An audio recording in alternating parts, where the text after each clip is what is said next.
sedang sakit tidak diberikan kesehatan pada minggu-minggu ini, di mana kondisinya sedang bertambah tidak baik lah, gitu ya. Minggu-minggu kemarin sudah tidak baik, nah ini sekarang bertambah tidak baik ya. Oke, baik. Sebelum saya lanjutkan, jadi materi hari ini kita sudah dianggap selesai dulu deh yang kompleks analisis. Jadi kalau nggak dianggap selesai, kita nggak gerak-gerak materinya. Ada materi yang lain yang juga cukup penting. Nah, hari ini tuh saya akan masuk mengenai probability and statistic ya. Jadi kalau di bukunya si Basic ya. Nah, ini bagian yang terakhir kalau nggak salah gitu ya, probability dan statistik.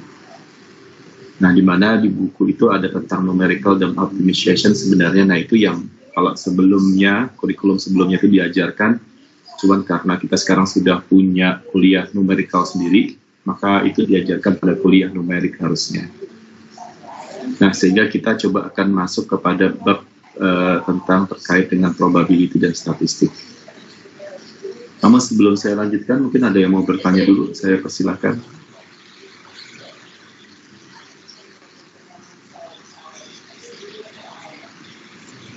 Dari saya nggak ada, Pak. Oke. Saya anggap nggak ada semua. Nanti kalau ada, silakan nggak apa-apa, tunjuk tangan aja. Oke, baik. Jadi ketika kita bicara kemarin kompleks analisis ya, mungkin istilahnya secara penggunaannya pada kalian secara langsung mungkin tidak banyak gitu ya. Jadi mungkin tidak semuanya menggunakan konsep analisis dari bilangan kompleks, atau sebenarnya menggunakan tapi tidak dilakukan gitu, atau dalam artian diabaikan misalnya kompleks analisisnya. Nah, tapi yang mau saya ajarkan ini adalah tentang data analisis dan probability theory, yang ini seharusnya semuanya pakai gitu. Ya, jadi semuanya pakai, di mana ketika kita nanti mengambil tugas akhir itu adalah berupa skripsi, kita harus melakukan penelitian. Nah, pada saat kita melakukan penelitian, itu pasti kita akan berhubungan dengan yang disebut sebagai probability, statistik, dan data analisis ini.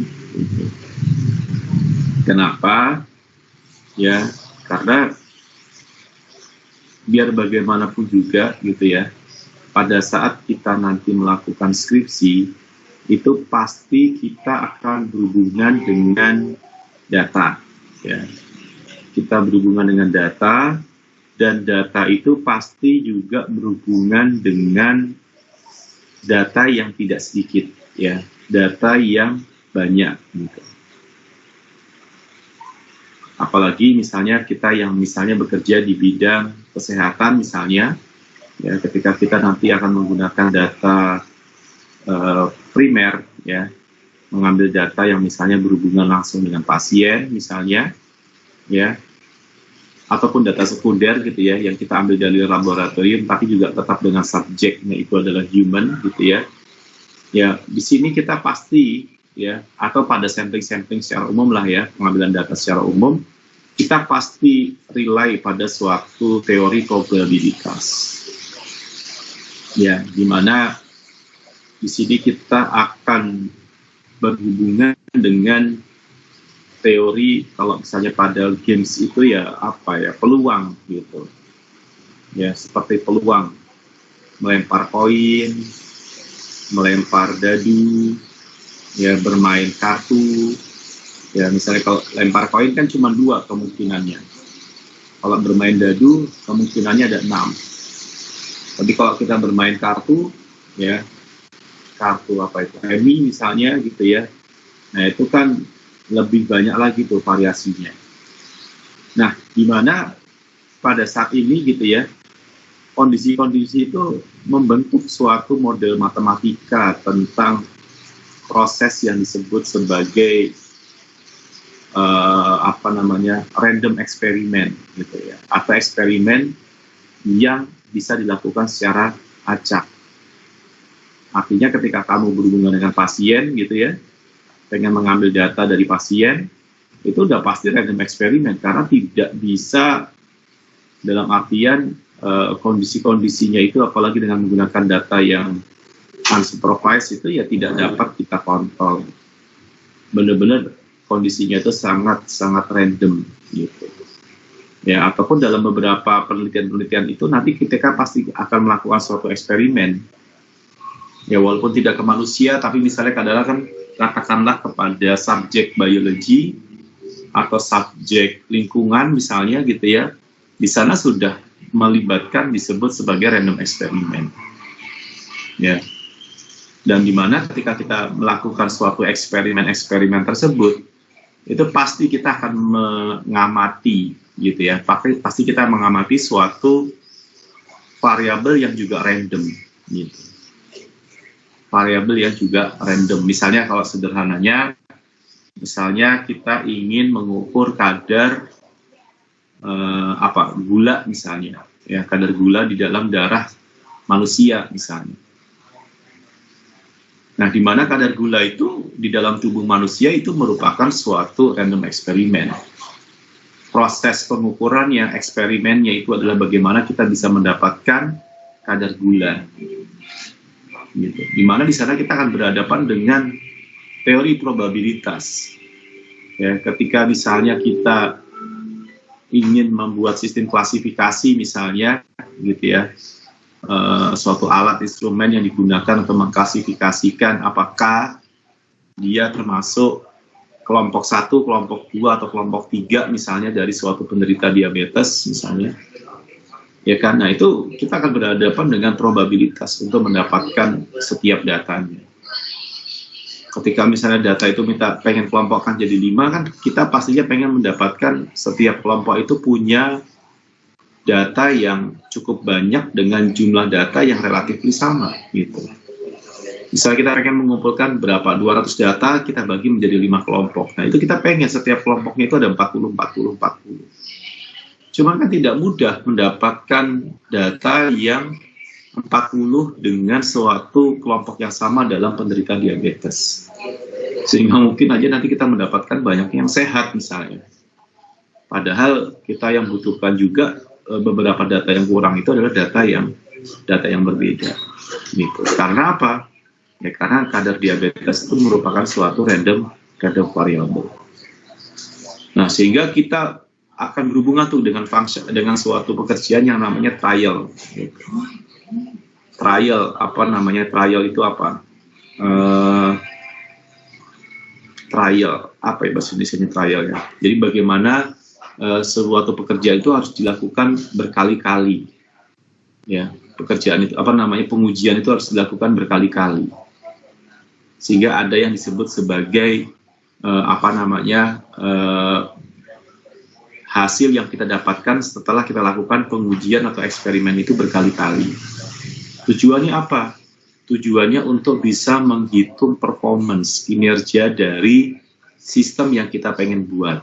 Gitu. Jadi ketika kita melakukan eksperimen itu kan tujuannya adalah apakah sistem yang kita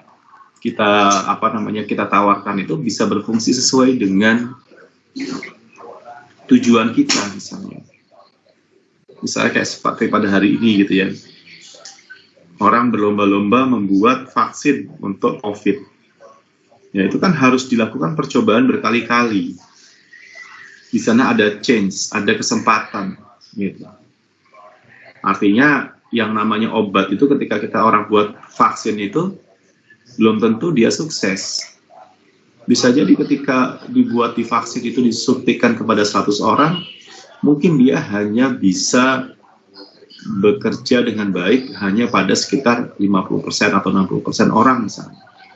Nah itu kan yang disebut sebagai performance dari si vaksin tadi di dalam menghandle atau di dalam mencegah COVID misalnya.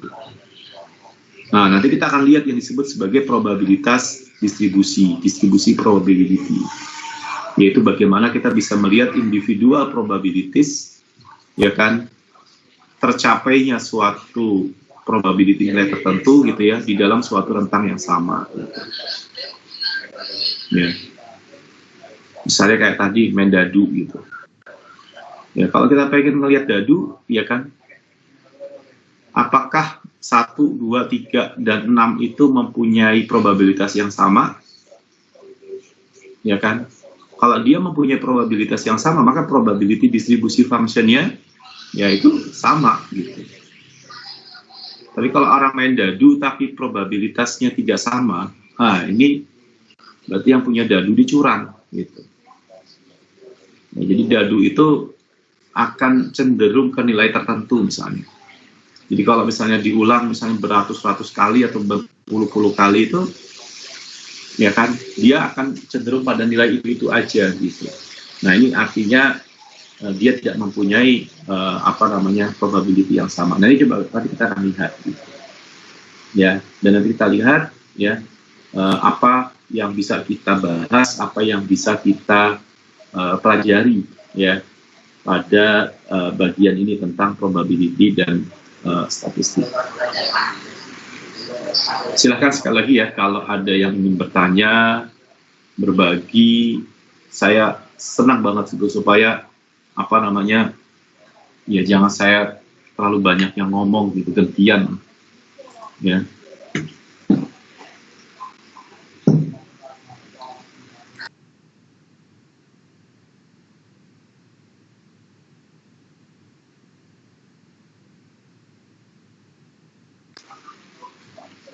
Oke, saya akan mulai dulu dengan yang kita sebut sebagai data representation, ya. Nah, ini penting nih, ya. Jadi data representation. Jadi ketika kamu nanti melakukan eksperimen, ketika kamu melakukan penelitian, maka data representation itu adalah suatu hal yang wajib.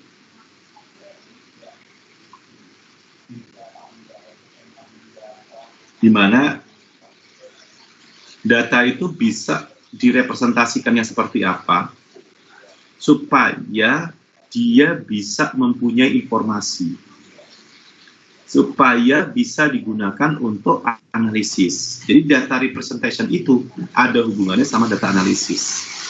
Ketika kita tidak bisa merepresentasikan data itu dengan baik, maka yang nggak bisa dianalisis gitu.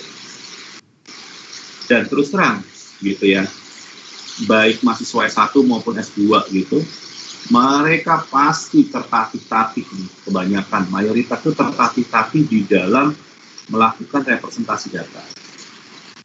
Mereka ngambil data bisa, eksperimen bisa, ya kan, berbagai percobaan dilakukan. Tetapi gitu ya, ketika disuruh menganalisis dari hasil yang mereka sudah dapatkan, nggak bisa. Nah, kalau dilihat lagi, kenapa tidak bisa melakukan analisis? Kenapa tidak bisa bercerita? Kenapa tidak bisa melakukan penilaian terhadap apa yang dia sudah dapatkan? Itu karena ada problem, ada sedikit gap tentang data representation. Gitu. Nah, gimana? Secara umum data itu bisa direpresentasikan dengan dua cara, baik dengan menggunakan angka-angka numerik misalnya gitu ya, atau bisa juga direpresentasikan dengan menggunakan grafik. Dan baik numerik dengan grafik ini bisa dilakukan dengan banyak cara. Nah, tapi graphic representation itu adalah merupakan suatu teknik, metode yang digunakan untuk melakukan analisis terhadap data numerik. Kenapa? Karena di dalam suatu grafik dia sudah berisi statistical information. Jadi data itu sudah tidak lagi direpresentasikan dalam bentuk angka, dalam bentuk numerik, tapi sudah direpresentasikan dalam bentuk informasi. Informasi apa? Ada informasi statistik yang ada di sana. Ya bisa bentuknya garis, ya kan, ada yang bentuknya kurva, ada yang bentuknya titik, bahkan bisa 2 dimensi, bahkan bisa 3 dimensi, gitu ya. Pada hari ini sebenarnya sudah banyak gitu ya aplikasi-aplikasi yang bisa kita gunakan untuk melakukan data representation. Yang paling sederhana itu apa? MATLAB, MATLAB, apa Excel, gitu, ya. Terus kemudian ada, kalau yang saya pernah tahu namanya SPSS misalnya. Ada yang namanya R, ya, aplikasi namanya R. Ada yang namanya Origin, gitu ya. Itu yang pernah saya pakai juga, gitu. Itu digunakan untuk melakukan data representation. Atau kalau mau sedikit lebih advance, ya, misalnya ketika kita membuat sesuatu atau kita membuat suatu model tertentu dengan menggunakan pemrograman, misalnya dengan MATLAB atau Python, gitu ya, misalnya, kita bisa langsung dengan menggunakan MATLAB misalnya, gitu ya, atau dengan menggunakan Gnumplot misalnya, gitu ya, kalau kita misalnya menggunakan Python. Nah, di mana di sana dibutuhkan keahlian kita, ya, dibutuhkan keahlian kita untuk bisa merepresentasikan suatu data supaya mudah untuk dilakukan suatu analisis, untuk dijadikan sebagai informasi. Karena kalau cuma data, tidak punya informasi, ya itu nggak akan ada manfaatnya, gitu. Misalnya contoh, misalnya ini adalah suatu nilai sampel yang didapatkan dari hasil observasi, ya, dari hasil observasi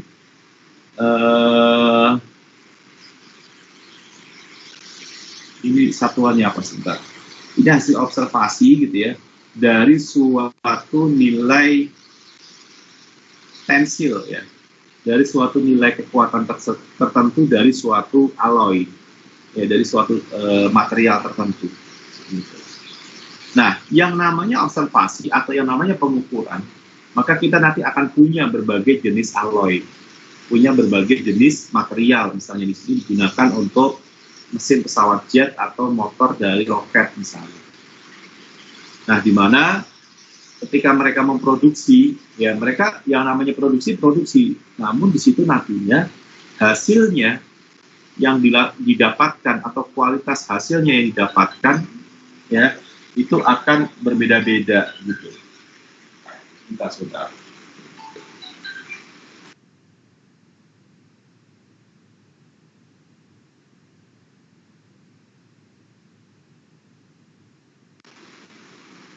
Nah, itu juga sama nanti. Jadi pokoknya yang namanya suatu eksperimen atau namanya suatu observasi atau suatu pengukuran, pasti kita akan punya sekelompok suatu data. Nah, data itu dituliskan seperti nomor 1. Dicatat 89, 77, 88, 91, 88. Nah, itu sebagai, kalau cuma kita lihat dari situ aja itu tidak ada informasinya, gitu kan. Tapi sekedar untuk diurutkan saja, bisa diurutkan 77 ada berapa? 1. 78 ada berapa? 1. 79 ada berapa? 1. 81 ada berapa? 2. 82, 83 ada berapa? 84 ada berapa? 86 ada berapa? 87 ada berapa? Terus diurutkan sampai sejumlah datanya. Ya, data analis itu kayak begitu, dan dia tidak dikorupsi, gitu. Data analis tidak boleh korupsi, tidak boleh ada yang disembunyikan. Nah, sekedar diurutkan saja, dari situ dia bisa mendapatkan beberapa informasi. Oh, bahwa ternyata ada istilahnya namanya range. Ada namanya range. Range. Berarti kan kalau misalnya kita bicara range, berarti kita bisa mendapatkan berapa nilai terkecil, berapa nilai yang terbesar. Ya. Oh, dari 77 sampai dengan 99 misalnya. Itu range. Apalagi bisa informasi yang kita dapatkan. Mana yang sering keluar misalnya, modus. Kalau zaman dulu kita belajar ada modus. Ya, ada median nanti. Ada rata-rata misalnya. Ada, kalau misalnya kita bicara rata-rata, ada standar deviasi misalnya. Nah, itu penting ya sebagai suatu data analisis, ya, sebagai suatu data representation dibandingkan dengan nilai ini, gitu. Mungkin kalau nilai ini ditampilkan di skripsi di dalam tesis kita nggak menarik, gitu. Tapi kalau kita representasikan dalam bentuk rata-rata dengan standar deviasi, ya, itu valid, gitu, tanpa harus menyembunyikan, tanpa harus melakukan manipulasi terhadap datanya. Ya, jadi nggak boleh untuk kita ya sebagai seorang data analis gitu ya, peneliti misalnya itu melakukan manipulasi data yang nggak ada ditambahkan yang ada dibuang, itu nggak boleh. Ya, kita sampaikan apa adanya. Makanya ketika menyampaikan rata-rata tidak boleh hanya rata-rata saja. Rata-rata plus minus misalnya standar deviasi. Ya. Kenapa tujuan begitu ya? Karena supaya bisa tahu. Kalau misalnya kita bilang rata-ratanya sekian, oh ya namanya rata-rata sekian ya udahlah sekitar itu nilainya. Tapi kalau misalnya kita ditambahkan standar deviasi, kita bisa tahu sebenarnya oh rata-ratanya segitu, range-nya, sebarannya itu seberapa besar. Misalnya kalau ujian kalian, oh rata-rata mahasiswa S2 gitu ya, kuliah metode matematik 426-nya misalnya rata-ratanya 75 misalnya. Oh ya bagus lah gitu kan, kalau saya bilang misalnya. Tapi belum selesai semuanya. Kenapa? Plus minus 25 misalnya. Gitu. Wah, berarti kan range-nya jelek gitu. Jadi ada yang nilainya bagus sekali, ada yang nilainya jelek sekali. Tapi kalau plus minus 5, oh berarti ini kemampuannya merata misalnya. Jadi penting sekali gitu. Nah, sehingga penting sekali nanti juga selain kita merepresentasikan kita dengan menggunakan numerik seperti ini sebenarnya itu tidak menarik tentunya. Kita perlu merepresentasikan dengan menggunakan grafik. Ya. Jadi bagaimana mata kuliah statistik atau ilmu tentang statistik itu merupakan subjek yang materi yang cukup penting. Ya, makanya kenapa pada hari ini bahkan statistik itu kalau misalnya di UI itu merupakan satu prodi sendiri, itu ada namanya statistik. Karena memang ilmunya sangat luas gitu ya, dan itu kebermanfaatannya luar biasa. Gitu. Jadi bagaimana menganalisis suatu negara itu ya dengan menggunakan data statistik, dengan menggunakan grafik representation-nya. Gitu. Jadi dengan menggunakan statistik itu kita akan merepresentasikan semua data itu dengan menggunakan grafik. Dan dengan menggunakan grafik, maka data-data itu menjadi lebih mudah dibaca, lebih mudah dipahami, dan lebih mudah dianalisa. Dan cepat gitu ya. Misalnya contoh di sini ada yang namanya dot plots. Jadi ini contoh ya. Ada yang namanya dot plot. Dot plot itu adalah bagaimana kita melakukan representasi tadi yang secara numerik tadi, tapi dalam bentuk grafik. Jadi misalnya di sini yang 0 ada 3, yang 0 ada 3, yang 1 ada 3, yang 2 itu ada 7 misalnya. Ya sampai yang 8 ada berapa, yang 9 ada berapa. Nah ini kemudian diurutkan dari 0 sampai 9. Nah di sini akan kelihatannya ada pola atau tidak. Siapa yang paling banyak jumlahnya, siapa yang paling sedikit kelihatan gitu. Jadi kalau misalnya kita mau bicara frekuensi, ya maka dot plot ini bisa digunakan. Gitu. Ya, jadi kalau misalnya kita lihat representasi grafik itu, sekali lagi itu tidak dalam artian harus melulu grafiknya itu. Gitu. Jadi kalau misalnya kalian pernah lihat grafik batang, maka semua data itu dibuat dalam bentuk grafik batang. Nah itu belum tentu tepat. Ya, jadi grafik itu pun juga harus disesuaikan, ya harus dilihat gitu ya. Data apa yang pengen sampaikan, informasi apa yang pengen didapatkan gitu ya, dan analisis apa yang mau kita ceritakan. Nah kalau misalnya bicara dot plot, dia bisa digunakan untuk misalnya frekuensi ya di dalam satu kategori dengan kategori lainnya. Nah itu bisa pakai frekuensi. Gitu. Tapi kalau mau menggunakan XY plot gitu ya buat frekuensi, itu agak nggak pas. Kalau begini saat 0 sampai 9-nya itu nggak ada korelasinya, independen. Jadi kategori namanya. Tapi kalau 0 sampai 9-nya sumbu X-nya itu ada kategori, ya maka nggak tepat digunakan dengan menggunakan dot plot ini. Nah, bisa juga ketika kita bicara frekuensi itu menggunakan bar graph ya. Ketika ya kan kalau misalnya tadi frekuensinya kecil mungkin pakai pakai bar graph bisa lebih kelihatan, tapi pakai dot plot masih kelihatan, tapi kalau misalnya frekuensi nilainya sudah sangat besar, ya kan, nah itu tidak direkomendasikan dengan menggunakan dot plot, tapi kita bisa menggunakan suatu bar graph. Gitu. Ya, jadi bar graph ini bisa diatur warnanya, ya, bisa diatur range dari sumbu Y-nya. Nah, ini juga sumbu X nih. Misalnya di sini dicontohkan sumbu X-nya itu adalah negara. Nah, ini bagaimana cara menyusun data ini menjadi penting. Jadi jangan misalnya kita punya data Amerika sekian, terus kemudian Kanada sekian, gitu ya, kayak data COVID yang setiap negara itu. Nah, itu ternyata selalu sebelum mereka dibuatkan dalam bentuk grafiknya, yang mereka lakukan itu adalah men-sorting. Gitu. Melakukan sorting. Nah, sorting itu apakah dari kecil ke besar atau dari besar ke kecil, itu kan juga menjadi sesuatu yang penting. Tergantung apa yang pengen kita highlight. Misalnya kayak gini, Amerika Serikat paling besar, dia diletakkan paling kiri. Jepang paling rendah, diletakkan paling kanan. Ini mau ngomongin apa? Gitu. Kita pengen menyampaikan apa? Sumbu Y-nya itu kan harus dimaknai kan? Itu jumlah apa? Ya, ketika misalnya kita bicara masalah pengen melakukan warning tentang kondisi negara-negara yang jumlah positif COVID-nya tinggi, ya berarti jumlah positif COVID-nya tinggi, berarti warning sifatnya, berarti yang paling kiri harusnya diambil dari yang paling kiri. Ya, jadi artinya yang kita pengen berikan teguran itu adalah jumlah yang besar. Ya, tapi bisa juga kalau kita pengen sebaliknya, kita pengen memberikan apresiasi. Kita pengen memberikan apresiasi kepada negara yang berhasil menyelesaikan COVID dengan direpresentasikan sebagai COVID positif yang aktif, gitu. Nah, itu yang paling kiri, yang paling rendah.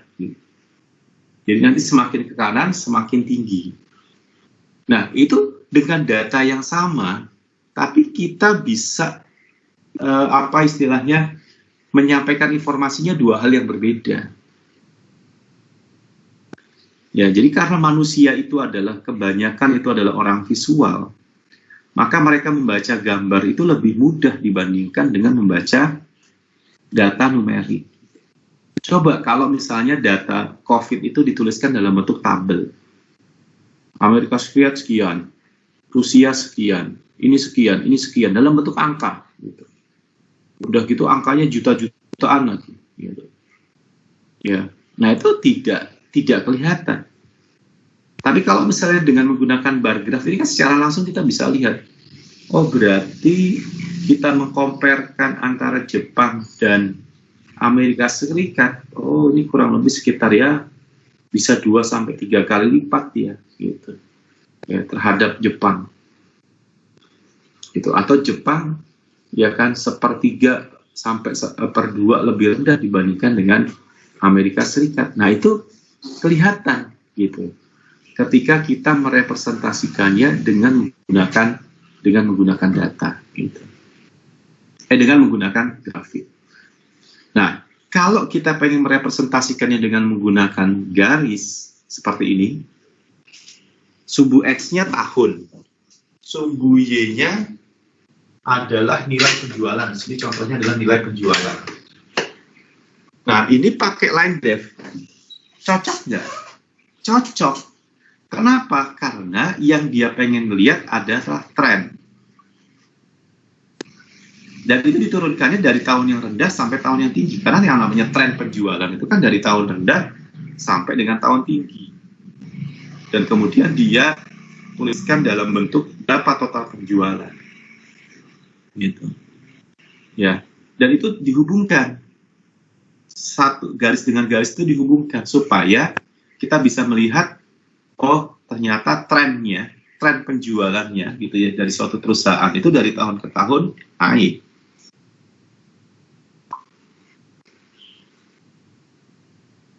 Kalau dari pakai bar graph tadi itu nggak tepat, karena bar graph itu korelasinya itu kategori. Ya, korelasinya itu kategori. Ini kategori 1, kategori 2, kategori 3, ya setiap kategori pasti ya independen kan.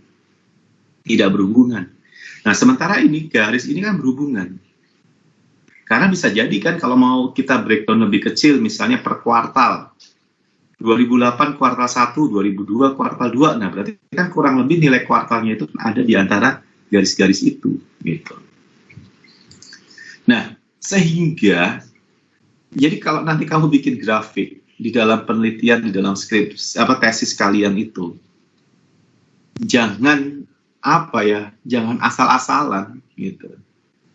Jangan ini karena baru lihat Excel atau baru lihat dengan Origin atau baru lihat alat buat bikin grafik gitu ya, diambil aja yang bagus-bagus gitu, atau yang bukan yang bagus, diambil aja yang aneh-aneh misalnya, tapi nanti tidak sesuai gitu ya. Nah, bisa juga direpresentasikan data itu dengan menggunakan circle graph. Jadi dia direpresentasikannya dengan menggunakan diagram kue ya, pie graph ya, atau pie chart gitu.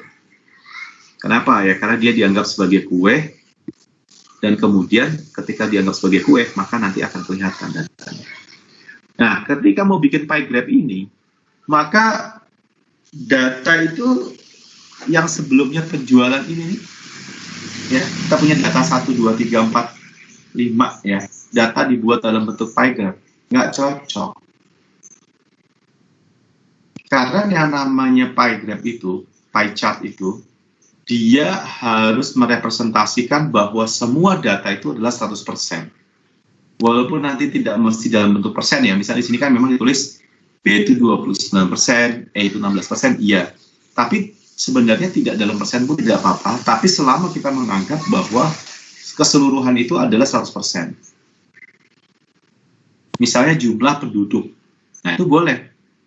Kemudian setiap slice-nya itu tentang penduduk laki-laki dengan penduduk perempuan, itu boleh. Gitu. Dan itu idealnya harusnya ya hanya ada 2 kategori kan, perempuan dengan laki-laki gitu. Jangan ada nanti segmen lain-lain gitu misalnya, kan nggak boleh gitu. Ya, atau misalnya distribusi penduduk misalnya, penduduk kota, penduduk pedesaan misalnya, maka kita menganggap bahwa keseluruhan penduduk itu adalah 100%. Tapi kalau penjualan dalam 5 tahun itu nggak bisa dibuat penjualan itu dianggap sebagai 5 tahun itu adalah 100%, nggak tepat gitu ya. Jadi setiap grafik itu pasti dia punya makna, punya kegunaan, dan itu harus kita pahami. Jangan sampai kita salah memilih grafik, salah memilih data representation. Ada lagi yang disebut sebagai namanya histogram, ya, atau ada juga yang menyebutnya adalah polygon frekuensi. Nah ini juga sama nih, ini ada di statistik ya, histogram. Nah kalau histogram itu secara tampilan dia mirip dengan bar graph, cuman dia tidak ada space-nya, tidak ada gap-nya ya, karena kalau histogram itu dia tetap datanya itu continuous, sementara kalau bar graph itu datanya itu kategori, emang independen datanya. Makanya ketika bar graph itu digambarkan, itu putus-putus antara data X yang satu dengan X yang lain, itu dianggap putus-putus. Karena memang dia tidak continuous gitu. Ya, dia datanya itu independen. Datanya itu berdasarkan kategori. Kategori A, B, C, dan E, ya itu independen datanya. Nah, sementara yang disebut sebagai histogram, itu sumbu X-nya itu adalah suatu nilai yang continuous gitu. Dan sumbu Y-nya itu merepresentasikan suatu frekuensi terhadap data yang terjadi pada sumbu X. Kalau kalian yang pernah bermain dengan image processing gitu ya, ada namanya image histogram. Image histogram itu biasanya kita melakukan analisis terhadap pixel. Dan kemudian kita pengen tahu berapa jumlah pixel untuk setiap nilai pixelnya. Nah, itu bisa dibuat dengan menggunakan image histogram. Kalau kalian suka main pakai Photoshop, pakai Lightroom gitu ya. Nah, itu juga di sana ada namanya image histogram. Sama. Sumbu X-nya itu adalah nilai pixel, biasanya diambil 8 bit 0 sampai 255, dan sumbu Y-nya itu adalah frekuensinya. Jadi ada berapa pixel yang frekuensi yang nilai intensitasnya 0. Ada berapa pixel yang nilai intensitasnya misalnya 20, 30, 40 dan seterusnya. Nah, karena nilai pixel itu ada banyak, misalnya 255 dan mungkin tidak begitu signifikan kalau misalnya kita mau lihat satu persatu, nah biasanya dibuat dalam bentuk bin gitu. Nah, ini contohnya sudah dalam bentuk bin. Bin itu berarti kayak batasnya. Di sini dibuat binnya itu adalah ada 5 wadah, kemudian total datanya itu ada 50, karena dibikin 5 bin, maka setiap bin itu ukurannya adalah 10. Berarti nanti yang nilainya 0 sampai 10 itu masuk kepada bin yang 1, nilai yang 11 sampai 20 dimasukkan ke bin yang kedua, nilai 21 sampai 30 ke bin yang ketiga, dan seterusnya. Jadi bisa jadi memang dia tidak tepat pada kategori yang pertama. Jadi kategori pertama itu disebut sebagai 0 sampai 10. 0 sampai 10 ya bisa berapa aja, bisa 1, 2, 3, 4, pokoknya sampai dengan dia nilainya 10. Nah, itu yang disebut sebagai histogram. Nah, misalnya contoh di sini. Ada yang namanya stem and leaf plot. Ya, stem and leaf plot. Kalau saya lihatkan gambarnya gitu ya. Jadi bagaimana gitu ya, kita mempunyai suatu data yang tadi nih, data yang kita sorting tadi ya, sebelumnya tadi ya. Nah, itu kita coba bikin dalam bentuk stem and leaf plot tadi. Jadi misalnya tadi kita lihat 77, 78, 79 itu ada 3. 81, 81, 82, 82, 83 ini bisa juga dibuat dalam bentuk leaf plot gitu. Ya. Nah, cuman boleh juga dibentuk dalam bentuk histogram, ya kan? Jadi artinya di sini 77 itu berarti antara 77 kurang sedikit sampai 77 lebih dikit. 82 juga gitu, 88 misalnya dari 80 sampai dengan 85. 85 sampai dengan 90 dan seterusnya. Dan kemudian dia hitung frekuensi relatif. Jadi yang disebut sebagai frekuensi relatif itu adalah berapa frekuensinya pada histogram tersebut, pada bin tersebut dibagi dengan frekuensi total. Itu namanya frekuensi relatif. Ya, jadi dia tidak peduli terhadap jumlah datanya gitu ya, tapi dia bisa merepresentasikan nilai relatif berapa frekuensinya terhadap keseluruhan data. Nah, ini yang disebut sebagai histogram gitu ya. Nah, ada juga yang disebut sebagai box plot. Ya.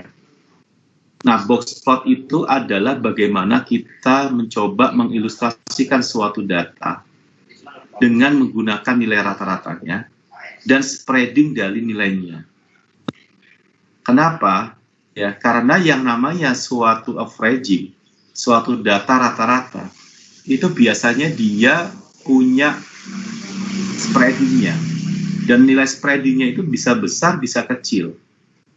Jadi untuk kita bisa melihat bahwa ketika data yang disampaikan dalam bentuk rata-rata, harusnya kita tidak boleh hanya menuliskan rata-ratanya saja. Nah, bagus lagi disampaikannya dalam bentuk box plot. Nanti ketika kita menggunakan box plot, kita bisa menggambarkannya dalam bentuk kuartil. Ya, ada yang disebut sebagai kuartil. Nah, di mana dia nanti data itu punya suatu range tertentu.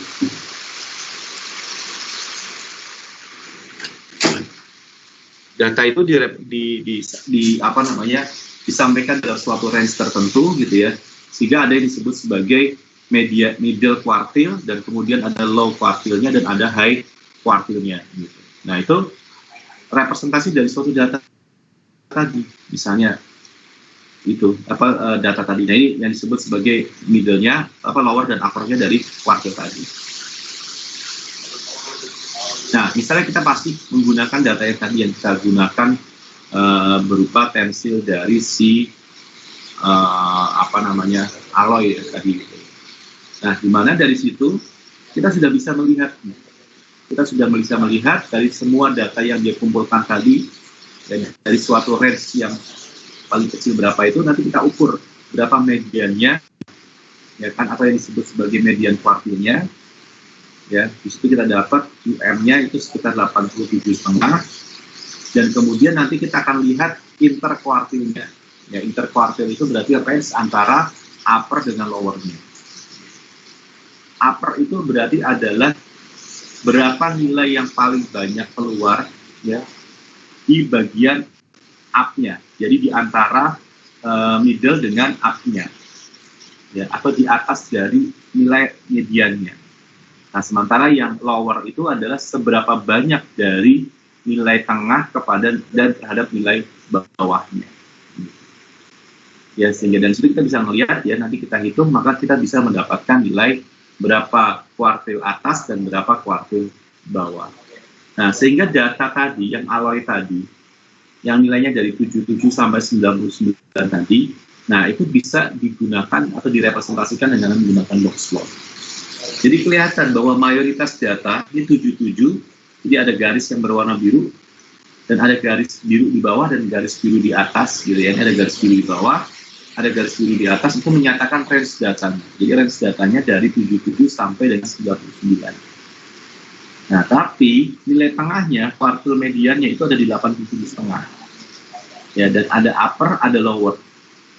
Nah, sini sehingga kita bisa melihat bahwa dari sekitar nilai mediannya itu ternyata dia lebih dominan ke lowernya. Dan kita lihat, kalau berdasarkan dari box plot ini, kita juga bisa melihat outlier-nya.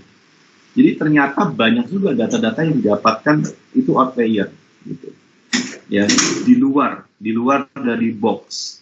Nah, itu yang disebut sebagai outlier.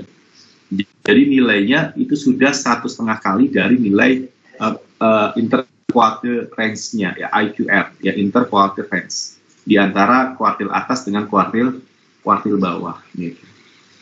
Dimana di sini kita bisa melihat kuartil atasnya berapa, kuartil bawahnya berapa, dan itu bisa kita hitung. Jadi artinya outliers, ya, outliers itu berarti sesuatu yang aneh, yang anomali. Ya, mungkin di antara kita ada yang anomali, misalnya rata-rata AQ, misalnya orang Indonesia adalah 100 berapa, misalnya 20, 130 misalnya. Tapi mungkin ada yang 160 gitu. Ya, itu kalau misalnya kita hitung dari semua rata-rata orang Indonesia akhirnya, dan kita bisa lihat kuartilnya gitu ya, mungkin kita orang normal masuk di dalam range itu. Tapi mungkin ada juga teman kita atau siapanya kita itu yang dia outliers, dia bisa menjadi sangat pintar sekali. Jadi artinya dia di luar dari interkuartilnya tadi. Nah, ini kan kalau misalnya kita bicara masalah data, itu menjadi suatu hal yang menarik gitu. Kenapa kok bisa ada data yang kenapa bisa sampai ada data yang outlier?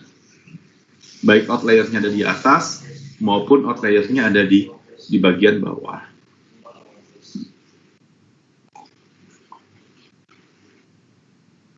Nah, itu penting. Ya, jadi statistik itu penting. Jadi bagaimana nanti kita bisa cerita, bagaimana kita bisa analisis. Nah, itu didapatkan dari sini. Ya, didapatkan dari bagaimana kita bisa melakukan representasi dari data. Oke. Nah, berikutnya rata-rata, ya kan, ini common lah. Jadi seharusnya kita sudah sangat terbiasa dengan rata-rata. Rata-rata itu adalah semua data itu dijumlahkan dibagi dengan jumlah data. Ya. Nah, ada yang namanya standar deviasi atau varians. Jadi selain kita menghitung nilai rata-rata, hitung juga standar deviasinya. Tujuannya apa? Karena standar deviasi atau varians ini itu merepresentasikan variability, merepresentasikan spreading, bahwa data yang kita dapat itu memang rata-ratanya sebesar itu, tapi kita pengen tahu juga sebenarnya spreadingnya seperti apa, sebarannya itu seperti apa, variabilitas dari datanya seperti apa. Kalau datanya itu terlalu konsis gitu ya, sebarannya terlalu rendah kan patut dicurigai. Tapi ketika sebaran datanya itu terlalu besar, juga bisa dianggap aneh, misalnya. Nah, ini bisa kita hitung, ya kan, dengan standar deviasi, ya, dari suatu nilai S atau S kuadrat atau standar deviasi. Ya, cuma beda S dengan S kuadrat aja, gitu, ya. Tapi keduanya itu merepresentasikan tentang sebaran, tentang variabilitas dari suatu data eksperimen yang dikumpulkan. Ya, jadi jangan nanti melakukan suatu skripsi tidak ada eksperimen, datanya cuma satu. Nah, itu kan nggak mungkin. Saya bikin sistem yang digunakan untuk mendeteksi penyakit COVID. Sampelnya mana? Satu. Siapa? Saya sendiri. Wah, itu nggak valid. Jadi kita tidak bisa mengukur rata-ratanya, tidak bisa mengukur standar deviasinya, gitu ya. Sehingga nanti hasil penelitian kita, ya, hasil yang kita dapatkan itu bisa dianggap tidak benar, ya, tidak sesuai dengan kaidah. Ya, dalam hal ini adalah kaidah statistik. Jadi kaidah statistik itu adalah kaidah yang memang digunakan, make sense bagi semua, gitu ya. Itu juga ada ilmunya, ada tekniknya, ada metodenya, supaya data itu bisa dianggap sebagai suatu data yang valid. Kelihatan kok, gitu ya. Siapa yang melakukan manipulasi data statistik itu kelihatan. Siapa yang melakukan manipulasi data eksperimen itu juga akan kelihatan. Ya, jadi kadang-kadang beberapa mahasiswa itu melakukan kecurangan di dalam menggunakan data-data penelitian. Itu akan kelihatan dengan data statistik yang bisa kita uji coba. Oke, silakan kalau ada pertanyaan. Oke, kalau tidak ada saya lanjutkan dengan eksperimen, outcome, dan event.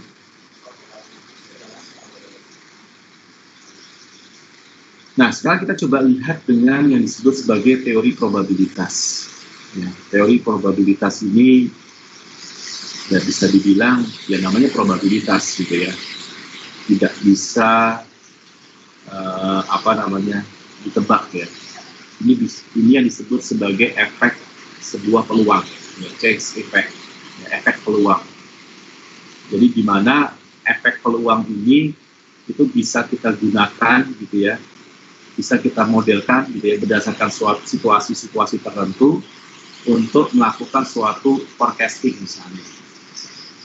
Yang ada kerja di BMKG misalnya, di sana akan ada isu misalnya tentang weather forecasting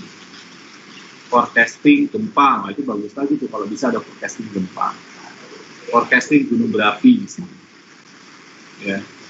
Atau kalau yang di bidang ekonomi, di bidang keuangan, gitu ya, ada forecasting misalnya saham misalnya, ada forecasting tukar mata uang terhadap mata uang asing misalnya. Itu berdasarkan suatu probabilitas, teori probability, efek peluang, chance effect, gitu.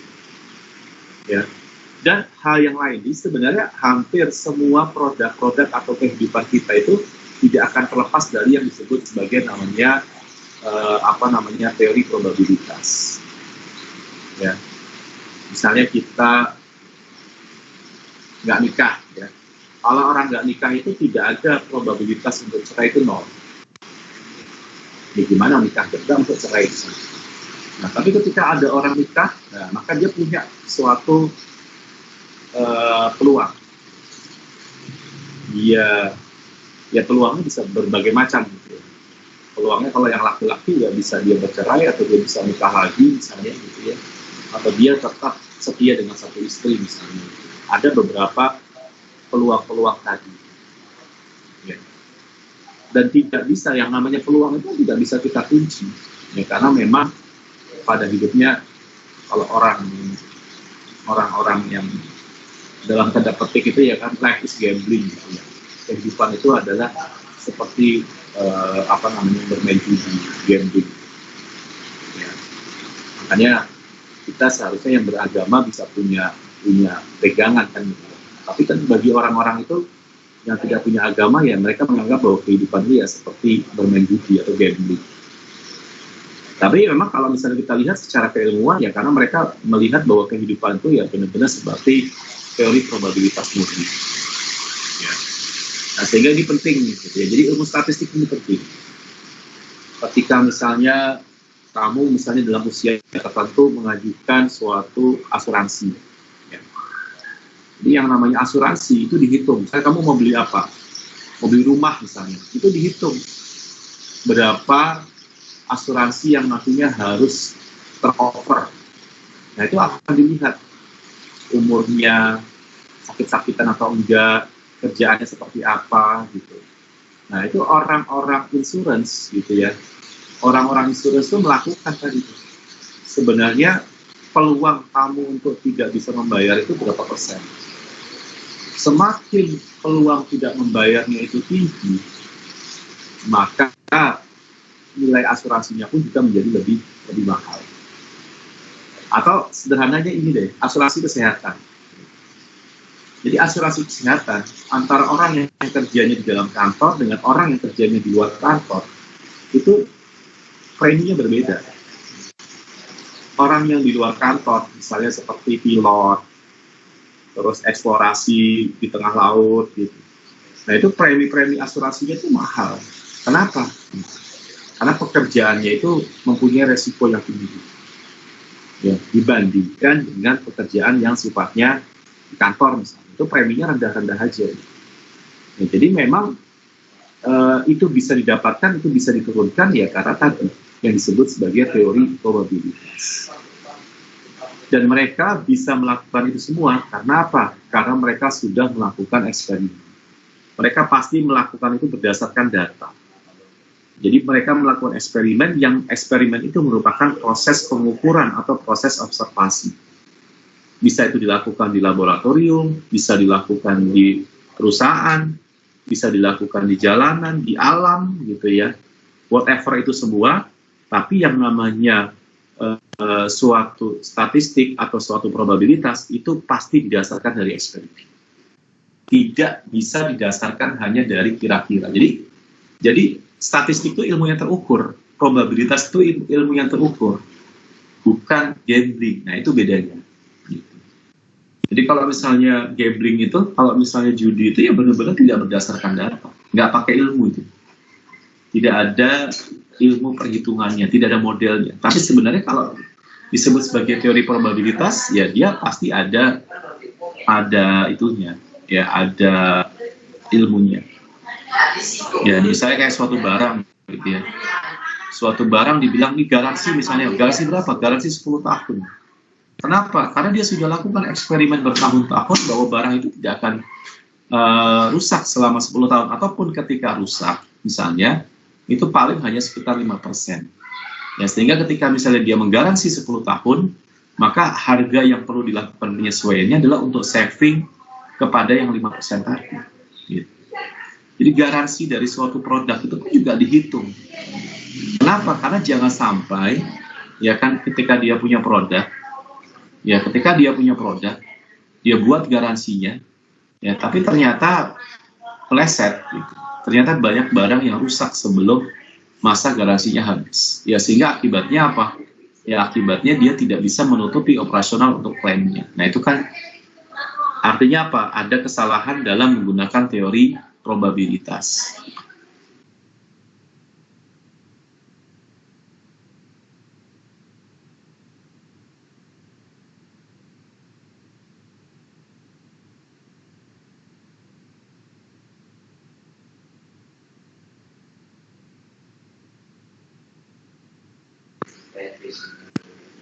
Nah, ketika kita melakukan eksperimen, di sana harus melibatkan yang disebut sebagai randomness, melibatkan yang disebut sebagai efek peluang. Eksperimen itu tidak bisa ditebak exactly. Ya. Jadi yang namanya suatu eksperimen itu harus melibatkan randomness. Ada variasi di sana. Ada apa ya? Misalnya randomness itu ada sesuatu yang bisa berubah gitu, tanpa bisa kita prediksi. Gitu. Ada efek peluang di sana. Jadi ketika misalnya tadi kita melakukan eksperimen bahwa berapa sih umur dari suatu produk gitu ya, Nah, di situ ada faktor randomness-nya. Mungkin ada yang rusak setahun, ada yang rusak 2 tahun, ada yang rusak 1,5 tahun, bahkan ada yang rusak 5 tahun, gitu ya, misalnya gitu. Ya, sehingga ketika kita mempunyai sebuah produk yang sangat bagus sekali, ya, itu belum tentu produknya itu semuanya bagus, tapi bisa jadi memang kita beruntung mendapatkan produk yang bagus. Ya, begitu juga dengan kita membeli sebuah produk yang branded katanya bagus, tapi ternyata belum setahun sudah rusak gitu ya. Ya karena di sana ada faktor randomness tadi gitu. Ada suatu kondisi yang memang kebetulan aja kita mendapatkan barang yang jelek. Bukan semua barang yang dengan jenis yang sama jelek, tidak gitu. Karena tadi di sana ada faktor randomness, ada sesuatu yang tidak bisa dikendalikan secara penuh gitu. Nah, makanya kita perlu melakukan eksperimen. Nah, trial tadi, percobaan ya, trial itu bisa dianggap sebagai percobaan, itu adalah suatu single performance dari suatu eksperimen. Jadi bagaimana suatu trial, percobaan itu adalah bagaimana kita melihat performance secara individu dari suatu eksperimen. Hasilnya disebut sebagai outcome, luaran, atau sampel. Nah, ketika kita mencoba berkali-kali, maka kita nyebutnya end trials. Kita melakukan beberapa kali, n kali percobaan. Nah, ketika kita melakukan n kali percobaan, maka kita akan punya sampel yang ukurannya adalah n, yang berisi beberapa n sampel. Kamu buat apa? Sistem sudah diuji coba berapa kali? Saya sudah uji coba kepada 200 orang. Nah, sudah diuji cobakan pada 200 orang, berarti sudah 200 kali. Gitu. Maka kamu punya 200 sampel. Nah, sampel space S dari suatu eksperimen itu adalah semua posibilitas dari luaran-luaran yang kita punya di dalam eksperimen kita. Gitu. Silakan, ada pertanyaan? Belum, Pak. Izin bertanya, Pak. Ya, silakan. Yang tadi Pak di atas ada kuartil, upper kuartil, kemudian median sama lower kuartil. Nah itu istilahnya sama nggak Pak dengan kuartil 1, 2, 3 begitu? Itu istilahnya aja yang beda, tapi pengertiannya sama apa gimana Pak? Ada? Ya. Ini, ya, makasih Pak. Ya, saya khawatir yang kamu sebut sebagai kuartil 1, kuartil 2, kuartil 3 itu tahun anggaran. Kalau itu yang dimaksud beda. Jadi misalnya kalau kita bilang di dalam tahun anggaran itu laporan kuartil 1, nah itu biasanya laporan dari Januari sampai dengan 3 bulan sampai dengan Maret ya. Terus kemudian nanti April sampai Juni dianggap kuartil 2. Terus kemudian Juli sampai dengan Oktober ya, September itu dianggap. Nah itu kalau yang itu disebut sebagai kuartil itu beda. Ya. Ini pada ini sih Pak, pada data DRL Pak, dose reference level dosis untuk dosis panduan pasien itu datanya dikumpulkan pada pemeriksaan yang sama, misalkan contohnya pada pemeriksaan foto rongsen paru-paru pada bayi dengan usia yang sama, itu dilakukan berulang-ulang selama misalkan 1 tahun. Nanti ada sejumlah data, nah terus nanti diurutkan seperti yang pertama tadi Pak, diurutkan dari yang terkecil sampai yang terbesar, kemudian diambil nilai kuartil 3-nya, jadi 75% dari besarnya nilai dari yang paling kecil sampai yang paling besar. Misalkan yang paling kecil 0 gitu Pak, yang paling besar misalkan 100, berarti yang nilai yang ke 75 gitu Pak. Gitu sih yang itu di kuartil 3. Nah itu sama nggak Pak dengan ini upper kuartil, median sama lower gitu? Kasih. Itu nanti dari kuartil 1 ke 2 dengan 2 ke 3 sama nggak? Ininya, persentasenya. Kalau persentasenya sama ya? Pak. Persentasenya beda. sama. Beda. Beda ya. Jadi kalau kayak gitu caranya berarti mereka memecah data menjadi 4 kuartil. Makanya ada kuartil 1, 2, 3, dan 4. Iya. Jadi kuartil 4-nya adalah 100%. 100%. Kuartil 1-nya 25%, kuartil 2 50%, kuartil 4-nya 100%. Iya. Nah, itu beda. Kalau di sini, kuartil itu diturunkan dari median. Kalau yang box plot itu, kuartil median, kuartil tengah itu diturunkan dari median. Kuartil upper itu dari median tapi yang upper, gitu. Yang lower itu kuartil dari median tapi yang lower, gitu. Jadi dia sebenarnya bukan rata-rata. Jadi box plot itu tidak melihat kuartil rata, tapi dia harus punya data tadi diurutkan, dan setiap data yang diurutkan kan punya nilai kan. Nah, punya nilai, maka dia akan dibagi menjadi suatu range. Mana sih kuartil mediannya dulu dicari. Jadi median yang paling tengah ya, dari setiap range data itu, kuartil mediannya di mana.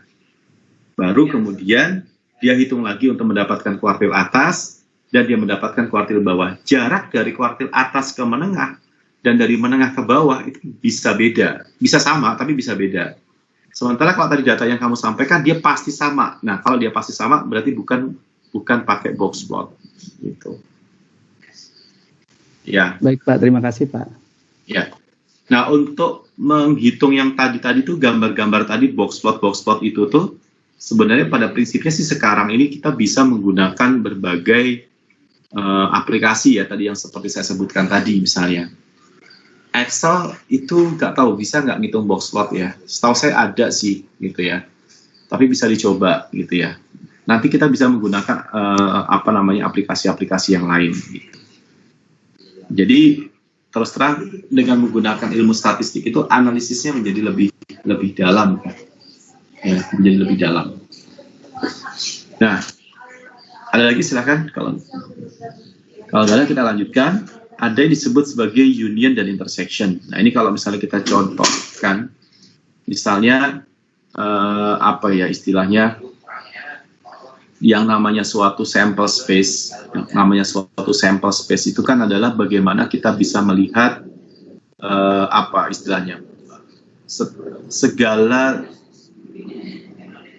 segala kejadian yang bisa ada pada sampel tersebut. Misalnya kita mau melakukan inspeksi terhadap suatu lampu. Ya, inspeksi terhadap lampu itu cuma bisa ada dua kejadiannya. Ada dua space-nya. Dia rusak atau dia tidak rusak. Nggak ada lampu itu setengah rusak. Ya, beli lampu yang setengah rusak itu nggak ada. Lampu itu cuma dua, rusak atau nggak rusak. Dadu juga sama. Ya, jadi sample space pada dadu itu hanya mungkin 1, 2, 3, 4, 5, dan 6. Ya, begitu juga dengan yang lain. Nah, sehingga nanti ketika kita ingin melakukan eksperimen, maka kita harus menentukan sampel space-nya. Misalnya kalau kayak tadi pasien misalnya, sampel space-nya apa? Sehat, tidak sehat, normal, abnormal, gitu. Ya, tapi kalau misalnya kita mau buat dia menjadi lebih berklasifikasi lagi, yaitu harus ada dasarnya. Ya, misalnya kalau cancer misalnya, cancer itu ada stadium, ya, ada stadium 1, stadium 2, stadium 2 gitu ya, ada normal misalnya, berarti kan dia tidak sehat gitu ya, tidak ada kansernya. Nah, itu sample space gitu. Jadi sample space itu kita tentukan berdasarkan eksperimen yang mau kita lakukan. Jadi jangan sampai kita bikin suatu sample space-nya yang ketika kita mau eksperimennya nggak ada. Nah, itu jangan. Ya, jadi kalau misalnya kayak tadi, kita pengen mendeteksi, sistem bisa mendeteksi kanker. Tapi kita pengen sampai dengan stadium 4. Tapi mencari sampel kanker yang bisa sampai stadium 4. Ya, misalnya untuk mamogram misalnya gitu kan. Itu kan juga nggak mudah gitu. Sementara kalau misalnya untuk penelitian kita di S2 itu kan pasti dibatasi oleh waktu. Nah, sehingga ketika kita mau menggunakan mamogram sampai kemudian stadium 4, itu yang ada nanti kita tidak bisa menyelesaikan eksperimen karena kita tidak bisa mendapatkan sampel space-nya tadi. Gitu. Ya, jadi kita harus bisa membuat suatu sampel space yang memang istilahnya sangat possible dan sangat memungkinkan. Nah, kemudian juga di dalam nanti bicara masalah teori probabilitas ini kita mengenal ada yang disebut sebagai union intersection. Jadi seharusnya pelajaran apa ya ini? SD, SMP, SMA ya, saya lupa gitu ya. Jadi dari basic probabilitas. Jadi nanti ketika misalnya kita punya subset tadi A, B, C dari suatu sample space misalnya, ya maka ya ada namanya union, penggabungan dari sampel A dengan sampel B. Artinya A dan B akan konsis pada kedua-duanya. Ada intersection, ya. Jadi artinya misalnya kalau kita pengen bikin apa istilahnya sampel setnya bisa lebih banyak lagi, misalnya contohnya apa? Penyakit yang mungkin berkaitan atau mungkin juga tidak berkaitan. Misalnya kayak COVID. Orang COVID, misalnya sampel space-nya orang gitu ya. A-nya itu penyakit COVID, B-nya itu misalnya penyakit lainnya yang berkorelasi misalnya, atau yang kita sebut sebagai comorbid misalnya. Nah itu ada yang COVID dengan comorbidnya pada hari ini terjadi bersamaan, atau ada juga yang memang dia comorbid tidak COVID gitu ya. Tapi ada nggak yang COVID saja tanpa comorbid atau gimana misalnya. Nah itu bisa dihitung. Sekarang orang menganalisa itu pasti mengkaji itu tentang berbagai peluang. Ya, sehingga ada beberapa penelitian yang pada saat ini itu orang yang COVID tapi dia tidak tidak komorbid misalnya, atau yang dianggap sebagai tidak bergejala gitu ya, itu diklasifikasikan berbeda dengan COVID yang disertai dengan komorbid misalnya gitu. Jadi artinya sekarang definisi sebagai COVID itu berbeda gitu. Kalau zaman dulu kan orang yang di swab positif itu ya dianggap COVID misalnya, tapi sekarang orang yang positif dianggap COVID itu ya definitely tidak sebenarnya dihitung sebagai COVID karena dia tidak menimbulkan gejala-gejala tertentu gitu. Ya itu secara keilmuan ya kita buat seperti itu, tapi pasti ada kajiannya gitu ya. Tapi itu semua akan bermain dengan probabilitas. Ya, itu akan bermain dengan probabilitas. Jadi pada hari ini itu data-data statistik tentang COVID itu ya diolah dan sedemikian rupa. Melihat ada istilahnya positive rate-nya, ada probability tertularnya, dan semua segala macam. Ya, ini kan semua sebenarnya dibuat kebijakan-kebijakan itu kan berdasarkan teori probabilitas. Kenapa kita tidak boleh berkerumun misalnya? Ya, ini kan diduga probabilitas tertularnya orang COVID itu karena kerumunan, karena tidak berjaga jarak gitu. Kenapa kita pakai masker misalnya? Pakai masker itu bukan mencegah COVID, tapi probabilitas terkenanya COVID ketika kita menggunakan masker itu lebih rendah. Bukan berarti tidak sama sekali, tidak, tapi lebih rendah gitu. Ya, jadi benar-benar teori probabilitas itu menjadi suatu hal yang penting pada kehidupan gitu. Ya karena pada hari ini real dipakai gitu. Ada peneliti yang bilang bahwa yang disebut sebagai new normal itu adalah kehidupan yang berdamai dengan COVID gitu. Bukan COVID yang hilang, tapi berdamai dengan COVID. Artinya kehidupan kita yang sekarang ini itu udah dianggap sebagai normal gitu. Kuliah online, keluar pakai masker, tidak boleh ada kerumunan gitu ya. Tidak lagi makan di restoran gitu ya, apalah semua segala macam gitu ya, dengan konsekuensi-konsekuensi yang ada. Ini sudah normal kehidupan kita ya begini. Ada yang bilang peneliti seperti itu gitu. Bahwa pemberian vaksin sekalipun itu tidak tidak kemudian menjadikan kehidupan kita bisa kembali seperti zaman dahulu gitu. Ada lah kemungkinan bisa kembali lagi ke zaman dulu, tapi juga tidak dalam waktu yang cepat. Tapi dalam waktu yang cepat, dalam 1 tahun 2 tahun ke depan ini ya seperti inilah kehidupan kita. Ya mungkin sampai nanti kita lulus pun juga mungkin kalian tidak pernah bertatapan langsung misalnya dengan saya mungkin gitu kan. Nah itu teori probabilitas gitu. Ya dengan menggabungkan berbagai ya tadi ada probability A, ada probability B, ada probability C dalam suatu sampel space gitu. Ya, jadi misalnya seperti ini. Jadi kita berhadapan dengan bagaimana cara menghitung probabilitas. Ada yang disebut sebagai komplement A gitu dari suatu A. Jadi kalau misalnya dia COVID, komplemennya apa? Tidak COVID. Jadi irisan antara orang yang COVID dengan orang yang tidak COVID itu sama dengan 0, gitu. Atau penggabungan orang yang COVID dengan orang yang tidak COVID, yaitu adalah seluruh sampel yang kita punya. Gitu. Nah, itu yang disebut sebagai komplement. Ya. Dan union dan intersection itu juga bisa dilakukan dari berbagai deret, gitu ya. Kemarin kita sudah belajar deret, gitu ya, dari suatu deret. Ya, bisa juga union dan intersection itu berlaku pada suatu infinite sampel, gitu ya. Jadi A1, A2, A3 dan seterusnya. Dan pada hari ini, kalau di luar negeri itu berlaku tuh ilmu probabilitas tracking tadi, gitu. Nah, di kita pada hari ini ilmu probabilitas tracking itu tidak dipakai, gitu. Nah, ini kalau misalnya union dan intersection dari 3 event. Misalnya kita punya event 1 nilai yang lebih besar dari 3, yang B nilai yang kurang dari 6, dan yang C itu adalah suatu bilangan genap, gitu. Maka irisan A dengan B, ini kan pelajaran kita dulu ya, waktu SMP, SMA mungkin, dan segala macam. Dan di sini kita bisa menggunakan yang disebut sebagai diagram Venn. Mungkin masih ingat ya, dimana dengan menggunakan diagram Venn ini kita bisa menggambarkan bagaimana probabilitas satu dengan lain.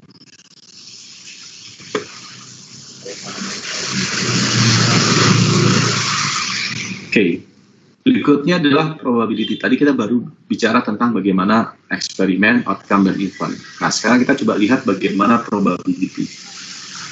Probabilitas dari suatu kejadian A di dalam suatu eksperimen itu merupakan ukuran seberapa terjadinya A, gitu ya, jika kita melakukan percobaan itu berulang kali.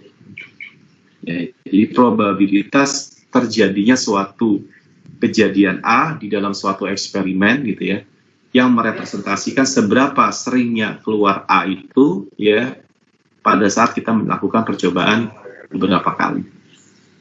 Nah, ini yang disebut sebagai definisi dari probabilitas, ya. Berdasarkan teorema definisi bahwa yang disebut sebagai probabilitas itu adalah jika kita mempunyai suatu sampel space S dari suatu eksperimen yang itu akan terdiri dari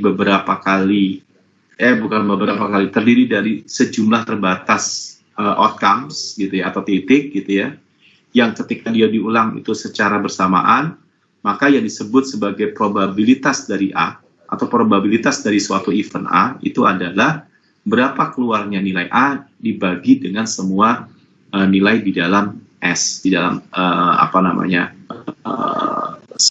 subsesnya, gitu. Nah, di mana di sini kita bilang berapa probability dari S? Ya 1 pasti, gitu. Ya. Nah, ini kan kita ukur. Kenapa kita di rumah saja? Ya, karena kita berharap sih pengennya probabilitas terkena COVID-nya 0. Ya, itu makanya kita di rumah aja, gitu kan. Nah, tapi ketika kita keluar, ya kan, apakah 0 probabilitasnya COVID? Enggak. Apakah 1? Juga tidak, gitu. Tapi di antara 0 dengan 1. Nah, ini kita harus memperkecil probabilitas. Nah, kan? Maka upaya yang kita lakukan adalah mengecilkan probabilitas. Makanya kita melakukan berbagai preventif.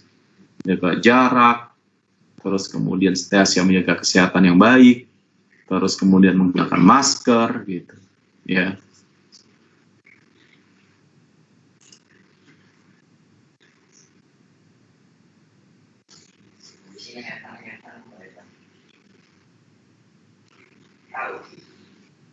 Oke. Nah, ini contoh misalnya yang zaman dulu, misalnya kita bicara dari berapakah terjadinya peluang A, di mana A itu mendapatkan 5 atau 6. Gitu. 5 atau 6. Ya. Jadi kalau kita peluang mendapatkan 5 atau 6, berarti kan kejadiannya ada 2, totalnya ada 6. Berarti sepertiga. Ya. Berapakah probabilitas dari suatu B, di mana B itu adalah bilangan genap. Nah, kita tahu bahwa bilangan genap di dalam suatu dagu itu ada berapa aja? Ada 2, 4, dan 6. Total seluruhnya berapa? 6. Ya, berarti 3 dibagi dengan 6. Berarti setengah. Nah, itu yang disebut sebagai probabilitas, secara sederhananya seperti itu. Ya. Nah, probabilitas tuh ada juga yang disebut sebagai nanti namanya probabilitas relatif ya. Jadi probabilitas relatif itu artinya kita tidak melakukan eksperimen itu cuma sekali, tapi kita bisa melakukan eksperimen itu berkali-kali. Jadi kalau misalnya probabilitas relatif itu adalah berapa jumlah kejadian A-nya dibagi dengan berapa jumlah trialnya. Jadi misalnya kayak dadu tadi, ya kan, untuk bisa membuktikan berapa sih keluarnya A gitu ya, apakah benar 1/6. Nah itu kita nggak bisa hanya melakukan sekali. Ya kalau sekali nggak keluar A berarti 0 dong. Ketika misalnya keluar sekali A, keluar sekali 1 berarti 100% dong. Nah 1 dong, kan salah gitu kan. Nah makanya ada yang istilahnya disebut sebagai frekuensi probabilitas relatif gitu. Artinya kita melakukan percobaan itu berkali-kali, berulang-ulang kali. Jadi kalau misalnya kayak pengen dadu, ya kan, itu kalau perlu kita ulangnya berapa? 60 kali.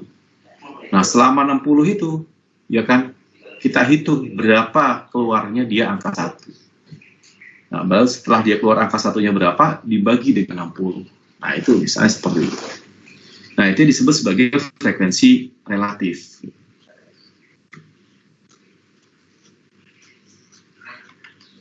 Nah, definisi yang berikutnya adalah, kalau tadi adalah probabilitas yang sangat khusus gitu ya. Nah, ini sekarang yang disebut sebagai definisi probabilitas secara umum.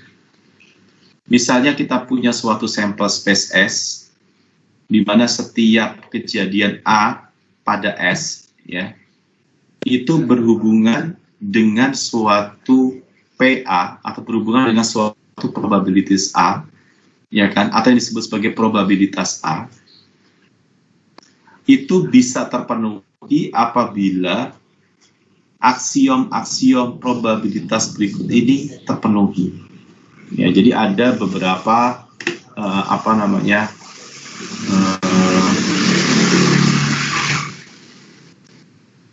aksiom tuh kalau bahasa Indonesia aksioma. Gitu. Aksioma. Ada beberapa ketentuan ini terpenuhi.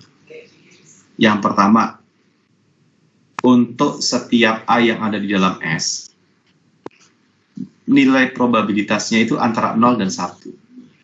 Jadi tidak negatif, tidak lebih dari 1. Jadi probabilitasnya peluang kejadian A itu adalah antara 0 dan 1. Yang kedua, probabilitas dari seluruh sampel, seluruh space-nya itu mempunyai 1. Misalnya kayak tadi dadu, berapa sih peluang keluarnya 1, 2, 3, 4, 5, atau 6? Nah, itu pasti 1, gitu. Atau ya, berapa kejadian peluang keluarnya 1, 2, 3, 4, 5, atau 6? Nah, itu 1.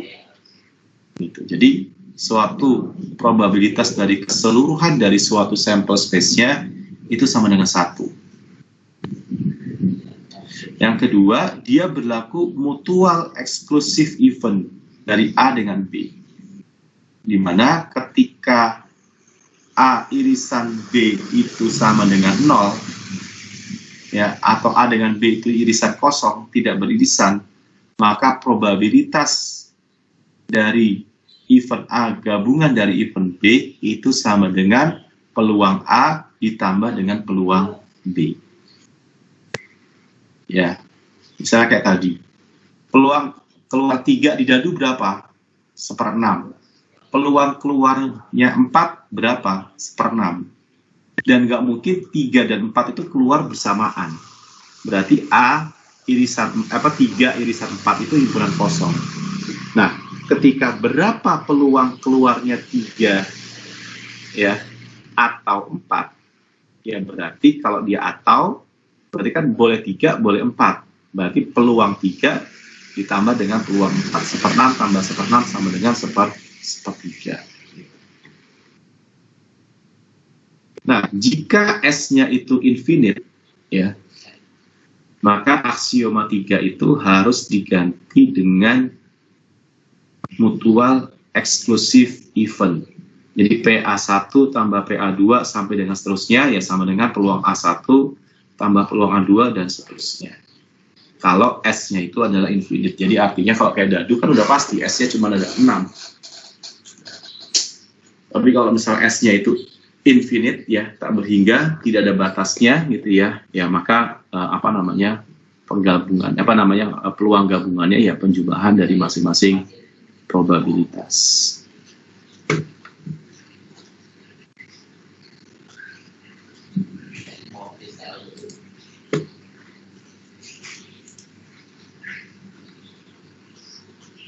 Oke, nah kita coba akan lihat beberapa konsep mengenai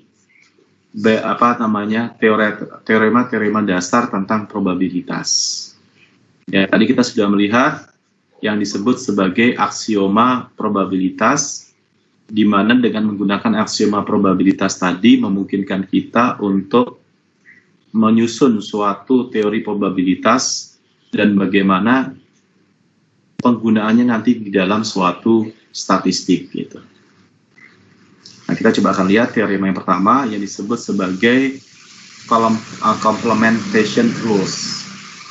Ya, jadi ketika misalnya untuk suatu kejadian A dan komplemennya itu adalah AC di dalam suatu sampel space S, maka peluang dari komplement A itu sama dengan 1 dikurangi dengan peluang A. Ya, logis ya. Jadi misalnya kalau dia hanya ada peluang, misalnya contohnya 1 pada dadu, berapa peluang keluar angka 1? Sama dengan 1/6. Berapa peluang keluarnya selain 1?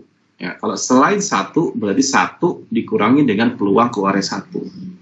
Berarti dia 5/6. Logis ya. Begitu juga dengan koin ya sama gitu ya, koin dadu ya sama gitu. Oke. Adalah ini sama ya tadi. Nah, yang berikutnya adalah rule tambahan untuk mutual exclusive event tadi. Jadi kalau misalnya eventnya itu ada banyak, ya, eventnya tidak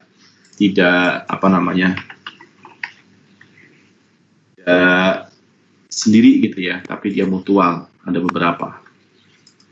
Misalnya A1, A2, A3 sampai dengan AM di dalam suatu sampel space S.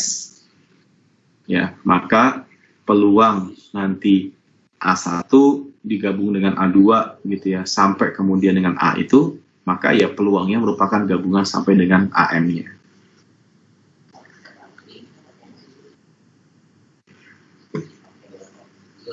Misalnya contoh di sini, jika probabilitas ketika kita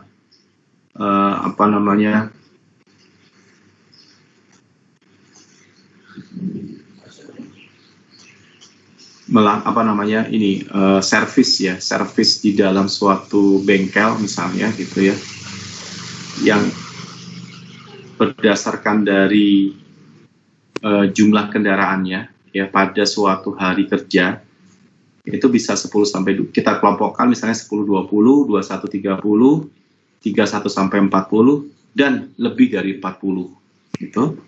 Nah, itu probabilitasnya adalah 0,2 untuk yang 10 sampai 20, 21 sampai 30 itu 0,35, 31 sampai 40 0,25 dan lebih dari 40 itu adalah 0,12. Nah, pertanyaannya adalah berapakah probabilitas pada suatu hari tertentu ya dia mempunyai kendaraan kurang dari 21. Ya, kurang dari 21.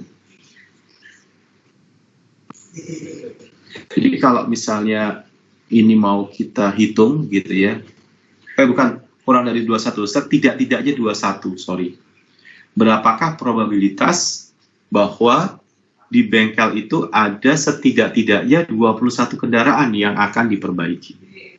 Jadi kalau setidak-tidaknya, ya kan, berarti kita lihat ini jumlahnya satu nggak nih, 0,2 tambah 0,35 tambah 0,2, oh enggak.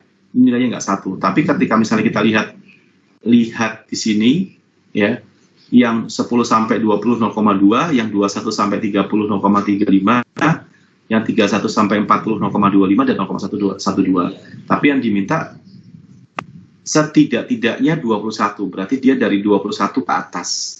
Maka di sini berdasarkan teorema yang ketiga, berarti probabilitasnya adalah 0,35 ditambah 0,25 dan 0,12, atau sama dengan 0,72. Jadi ada peluang ya setiap hari itu setidak-tidaknya kita mengerjakan 21 kendaraan, memperbaiki 21 kendaraan. Ya itu apa namanya juga bicara masalah probabilitas, itu juga bicara masalah statistik gitu. Ya, jadi jangan sampai ya kan kita istilahnya kalau misalnya kita punya bengkel ya tidak siap menyediakan resource, gitu. Ya tidak siap menyediakan resource. Oke, teorema yang ketiga ya berarti tadi ya.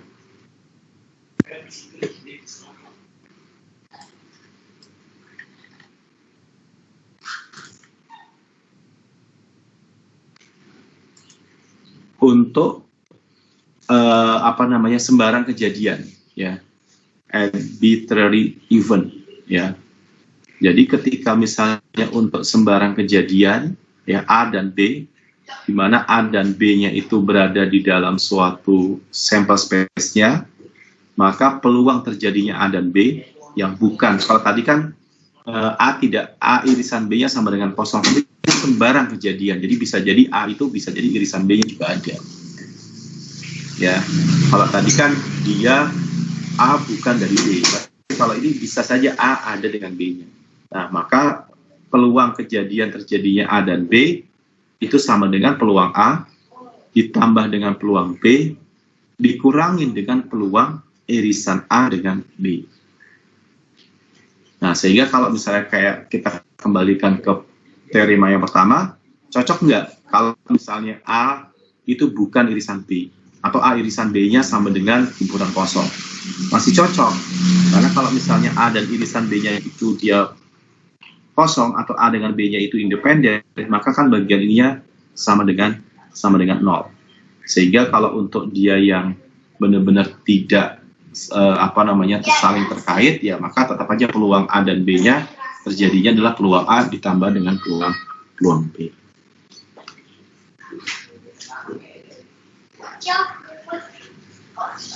Ya, ini misalnya contoh lagi, ambil dadu lagi gitu ya.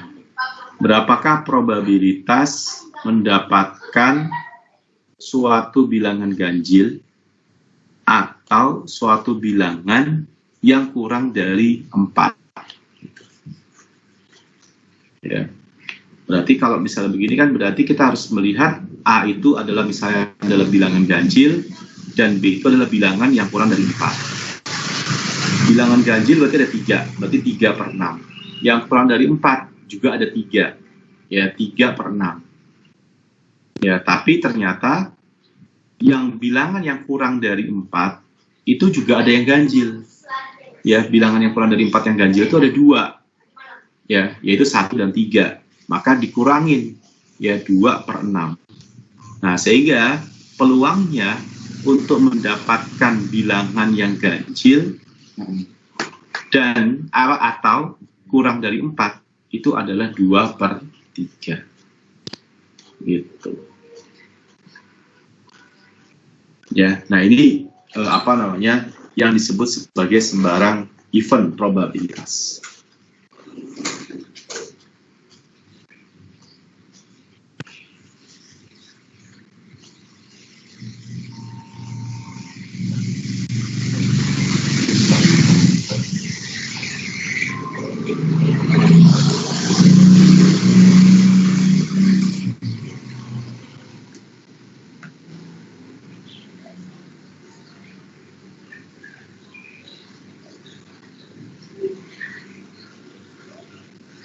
Oke, lanjutkan.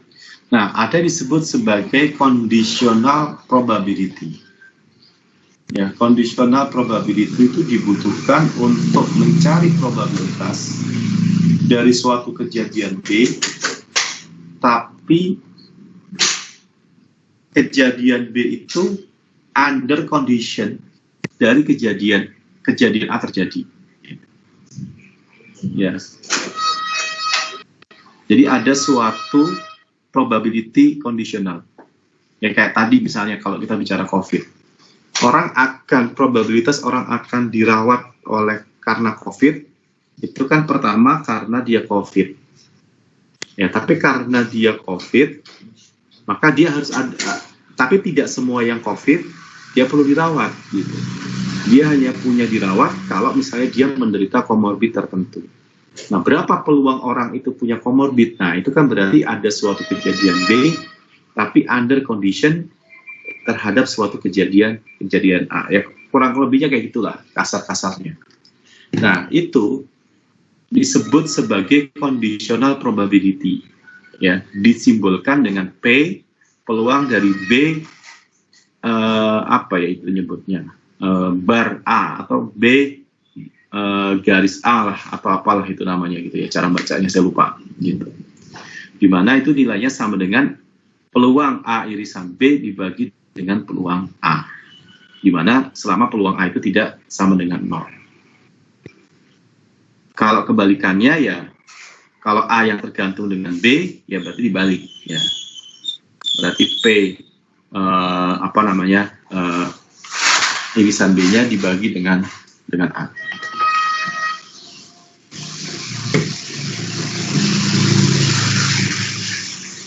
Yes. Nah, ini yang disebut sebagai teorema yang berikutnya yang disebut sebagai multiplication rule. Jika A dan B itu adalah kejadian di dalam suatu sampel space S, dan peluang kejadian A itu tidak sama dengan 0, dan peluang B itu tidak juga sama dengan 0, maka berlaku P iris A irisan B itu sama dengan PA dikali PBA tadi ya, atau sama dengan PB dikali PAB. Jadi hubungannya dengan conditional probability itu bisa digunakan untuk menghitung berapa kejadian peluang terjadinya A dengan B.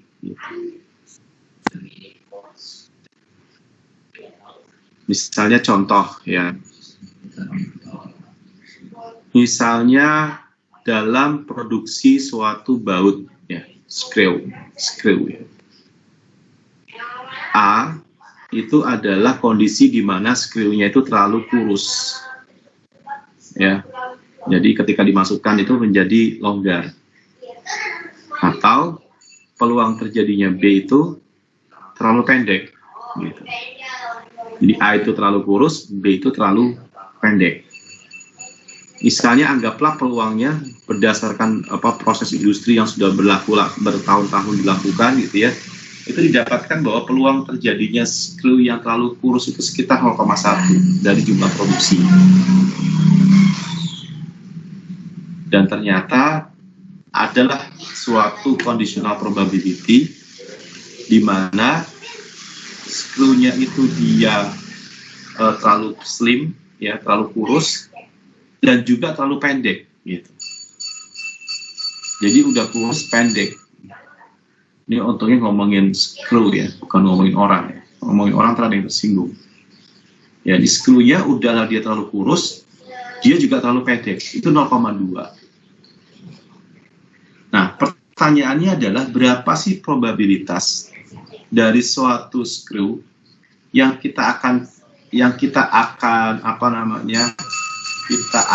ambil gitu secara acak gitu ya, dari suatu produksi yang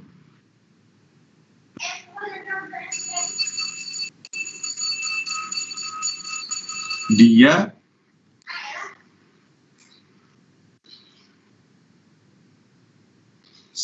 sorry, sebentar. What is probability?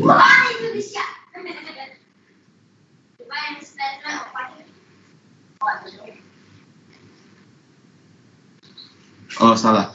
Jadi tadi itu bukannya conditional probability-nya itu bukannya dia done ya, gitu ya. Tapi probabilitasnya suatu screw itu kemudian dan dia juga menjadi pendek itu apa namanya yang 0,2 gitu. Nah ini yang diminta itu kalau kita ambil skrunya itu secara acak, berapakah apa namanya peluang bahwa si apa namanya si skrunya itu dia pendek juga slim gitu. Jadi artinya kalau kita lihat tadi dalam formula tadi dia dan apa irisan gitu ya. Nah itu kalau kita menggunakan multiplication rule tadi kita bisa dapatkan bahwa P A irisan B itu sama dengan PA dikalikan dengan PBA itu sama dengan 0,02 atau 2% gitu ya berdasarkan teorema yang sebelumnya. Oke. Baik, ada pertanyaan sampai sini silakan.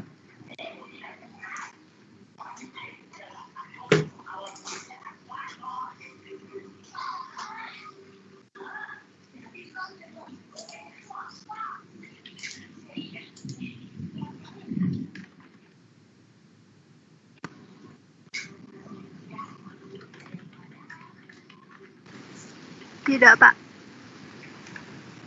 Oke, baik kalau tidak ada, kita istirahat dulu ya, kita sholat. Nanti kita masuk lagi jam berapa? 20 menit cukup?